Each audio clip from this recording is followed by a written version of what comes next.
오늘 누가복음 2장입니다. 특별히 누가복음 2장에는 예수님의 탄생 기사와 어린 시절, 또 유년기 때의 내용이 나오게 됩니다. 우리가 성경을 보면 예수님의 탄생 기사는 공간복음서에 나오게 됩니다. 그런데 유년기 때의 내용은 사실 오늘 누가복음 2장에만 간단하게 나오게 되죠. 그래서 예수님의 그 어린 시절, 유년기 때의 기사가 너무나 귀하고 소중합니다. 과연 예수님은 어렸을 때 어땠을까? 근데 구체적으로 이제 성경에 기록을 하지 않고 있어요. 그래서 사람들은 왜 예수님의 어린 시절을 기록하지 않을까? 이렇게 생각을 합니다. 간단한 이유는 여러분, 이 성경책을 예수님이 쓴 게 아니잖아요. 공간복음서를 나중에 제자들이 기록을 했습니다. 제자들은 예수님의 어린 시절을 알 수가 없겠죠. 들은 이야기로 나중에 이제 기록을 했을 텐데, 중요한 것은 그게 아니라, 여러분, 복음서의 주제는 뭐와 관련이 있습니까? 우리가 앞에 마태복음, 마가복음 읽을 때도 그런 말씀을 드렸는데, 복음서의 주제는 보면 하나님 나라와 관련이 있습니다. 그래서 예수님께서도 내가 하나님 나라를 가지고 왔다, 이런 말씀을 하시고, 또 그 하나님의 나라는 천국과 연결이 되죠. 그래서 하나님의 나라, 천국이라는 큰 주제를 가지고 예수님이 말씀하시고 또 많은 기적을 행하시고 했던 것들을 우리가 보게 됩니다. 때문에 예수님의 행적도 마찬가지죠. 모든 예수님이 하신 일들은 그 하나님의 나라 일과 관련이 있어요. 그래서 예수님의 탄생 기사도 하나님 나라와 관련이 있습니다. 마지막 예수님 십자가 죽으신 것도 하나님 나라와 관련이 있어요. 그래서 유년 시절에 대한 기록, 그 행적도 마찬가지입니다. 그것이 하나님 나라와 관련이 있는 거기 때문에 이것을 구체적으로 기록을 안 했다라는 것을 알 수가 있습니다. 그냥 호기심에 예수님 어렸을 때 뭐 했을까? 이게 아니라 하나님의 나라, 하나님의 뜻을 전하기 위해서 그렇게 기록을 한다라는 것입니다. 특별히 오늘 누가복음 2장에는 너무 감사한 것이 그 예수님의 어린 시절을 기록을 했어요. 특별히 40절 볼까요? 40절 보면 아기가 자라며 강하여지고 지혜가 충만하며 하나님의 은혜가 그 위에 있더라 했어요. 여기 아기가 이제 예수님을 말하죠. 근데 예수님 아기였을 때 어땠다고요? 잘 자라셨다고 나옵니다. 지혜도 충만하고 무엇보다 하나님의 은혜가 그 위에 있었어요. 52절 마지막 절에도 나오죠. 예수는 지혜와 키가 자라가며 하나님과 사람에게 더욱 사랑스러워 가시더라. 제가 돌예배, 백일 예배, 애기들 이렇게 예배 드릴 때 이 말씀을 이제 잘 전합니다. 예수님이 어렸을 때 어떻게 이렇게 잘 자라고 지혜가 충만하고 또 하나님의 은혜가 그 위에 있고 사람들에게 또 하나님에게 어떻게 이렇게 사랑받으면서 잘 자랄 수 있을까? 사실 이것이 우리 모든 부모들의 바람이잖아요. 우리들 아이들, 우리들 애기들이 이렇게 잘 자라면 얼마나 좋을까 하는 마음을 우리도 갖게 됩니다. 근데 특별히 오늘 40절 보니까 그 아기였던 예수님에게 뭐가 있냐면 하나님의 은혜가 그 위에 있다 그랬어요. 잘 자랄 수 있고 지혜로울 수 있고 예쁠 수 있고 그랬는데 특별히 하나님의 은혜가 그 위에 있다. 그리고 우리의 자녀들 위에도 늘 하나님의 은혜가 있어야 할 줄로 믿습니다. 혹이나 조금 우리 아이가 부족할 수 있잖아요. 그렇게 똑똑하거나 특출나지 못할 수가 있습니다. 그런데 하나님의 은혜가 있으면 어때요? 그러면 되는 거죠. 그러면 왜 예수님에게는 이 어렸을 때 하나님의 은혜가 있었을까요? 당연히 하나님의 아들이니까 그렇지. 왜 이렇게 생각할 수 있어요? 근데 지금 예수님은 완전한 인간으로 지금 오신 겁니다. 예수님이 30세 성인이 되었을 때 오셔가지고 공생애를 시작한 게 아니라 지금 애기였을 때부터, 태어나서부터 지금까지 있었던 거잖아요. 그래서 굳이 아기 예수님에 대해서 이 누가복음에 기록한 이유가 특별히 있는 겁니다. 그리고 그 아기였을 때 잘 자라고 지혜가 충만하고 사람들에게 사랑을 받고 이 이야기를 쓴 이유는 이유가 있는 거죠. 어떻게 하나님의 은혜가 그 위에 있을 수 있었을까? 우리가 이것을 쉽게 이해할 수 있는 방법은 유아 세례를 생각하면 돼요. 여러분 유아 세례 아기들 주잖아요. 2살 미만 아기들한테 유아 세례를 줍니다. 그런데 여러분 유아 세례를 주는 이유가 뭘까요? 그 부모의 신앙을 보고 유아 세례를 주거든요. 그래서 한동안은 유아 세례를 안 준 적도 있어요. 아니 자기가 신앙 고백해야지 무슨 부모 신앙으로 왜 줘? 이렇게 하는데 아기들은 의지가 없기 때문에 신앙 고백을 할 수가 없죠. 그래서 부모의 신앙 고백을 듣고 주는 겁니다. 지금 예수님도 마찬가지예요. 여러분 아기 예수님이 무슨 의지가 있겠어요? 그런데 하나님의 은혜가 그 위에 있었다는 것은 부모와 관련이 있는 겁니다.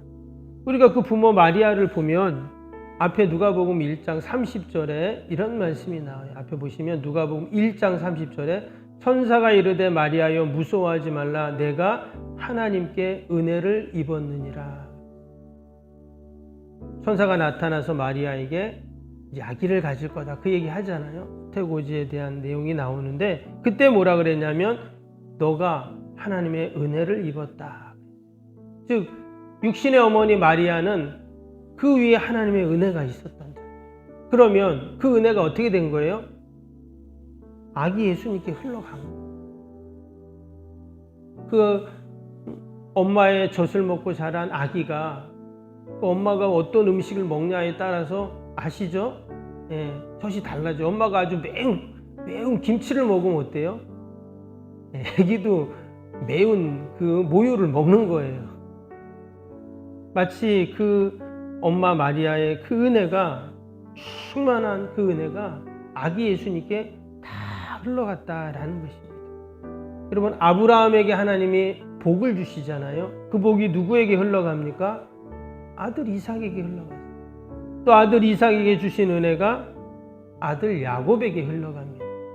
또 그 야곱에게 주신 은혜가 축복이 그의 아들들에게 흘러가는 것을 우리가 볼 수가 있죠. 여러분 우리가 내가 먼저 하나님의 은혜와 여러분 복을 받아야 할 줄로 믿습니다. 그때 그 나에게 주신 그 은혜가 우리 자녀들에게 또 우리 이웃들에게 흘러가는 거예요. 우리 석병교회가 하나님의 축복을 받아야 됩니다. 왜? 그래야 그 은혜와 축복이 우리 주변에 있는 이웃 교회들, 또 이 지역에 있는 어르신들, 또 마을 사람들, 이 석병에 구룡포에 그 은혜가 여러분 흘러가기 때문에 우리가 늘 교회를 위해서 기도하고 또 하나님의 은혜가 있기를 여러분 함께 기도해야 할 줄로 믿습니다. 특별히 오늘 예수님께서 12살 때 어디를 갑니까? 유월절을 지키기 위해서 성전에 갑니다. 그 내용이 이제 41절부터 50절까지 쭉 나오죠. 근데 절기를 다 마치고 이제 집으로 돌아오는데 어떤 일이 생겼죠? 예수님이 없어졌습니다. 그것도 한참 후에 며칠 후에 그것을 지금 알았다 이렇게 지금 나오는 거예요. 그럼 뭐 난리가 난 거죠. 아이가 없어졌으니 난리가 납니다.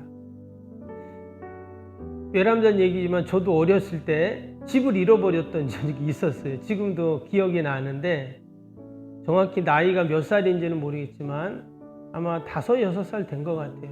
형들을 따라서 이제 학교에 놀러 갔는데 나 혼자 집에 간다고 그러고 가다가 집을 잃어버린 거예요. 결국은 늦게 밤이 깜깜해져 가지고 막 제가 어디 완전히 외딴 곳까지 간 거예요. 그때는 뭐 전화도 없고 그렇잖아요.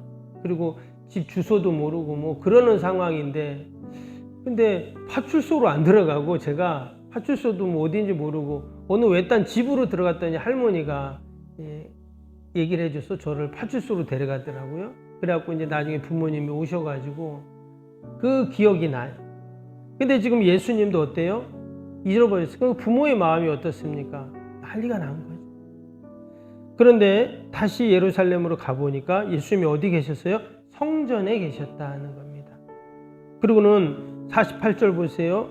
왜 부모한테 말도 없이 이게 어떤 일이냐면서 근심했다 하는 이야기를 지금 하고 있어요.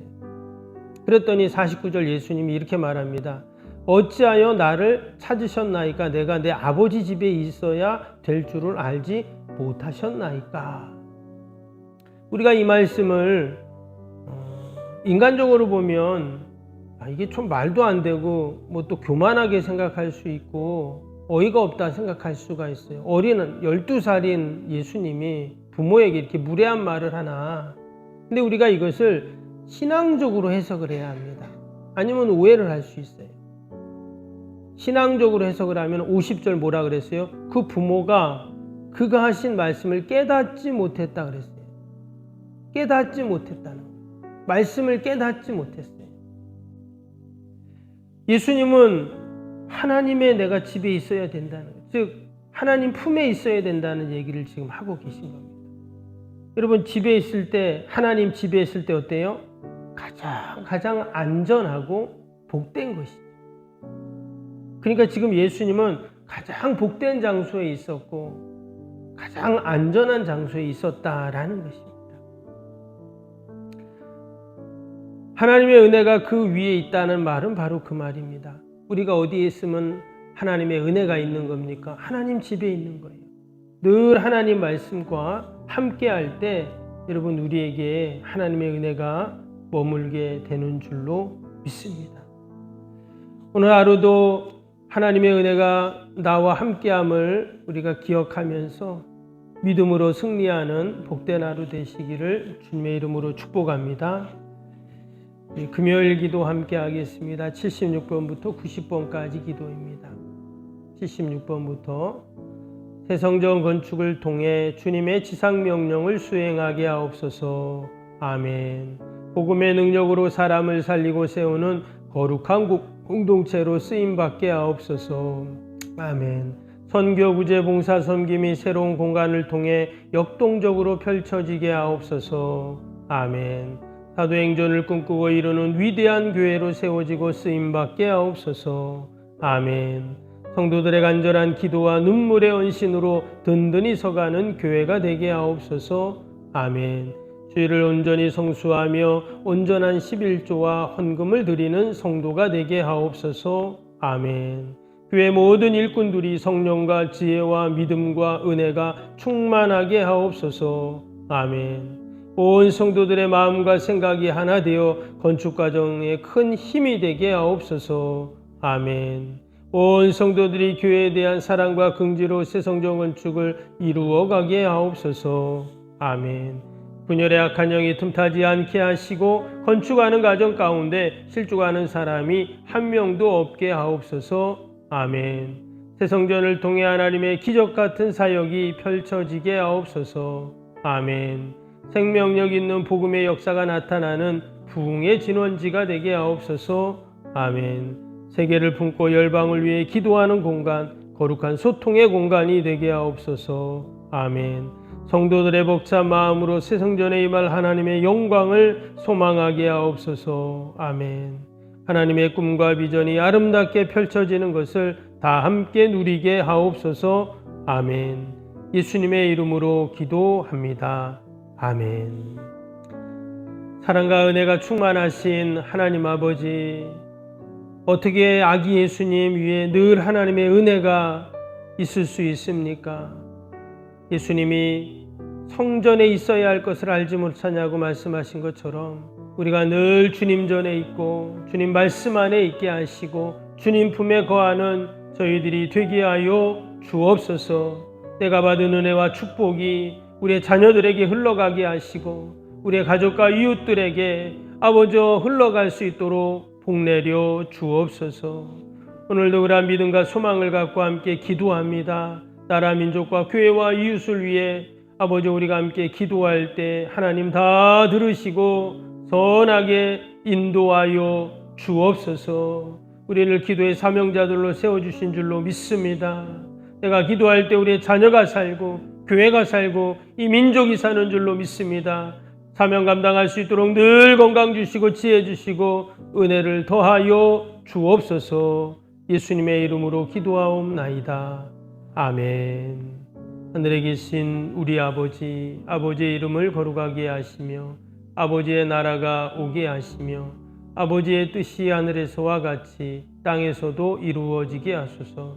오늘 우리에게 일용할 양식을 주시고 우리가 우리에게 잘못한 사람을 용서하여 준 것 같이 우리 죄를 용서하여 주시고 우리를 시험에 빠지지 않게 하시고 악에서 구하소서. 나라와 권능과 영광이 영원히 아버지의 것입니다. 아멘.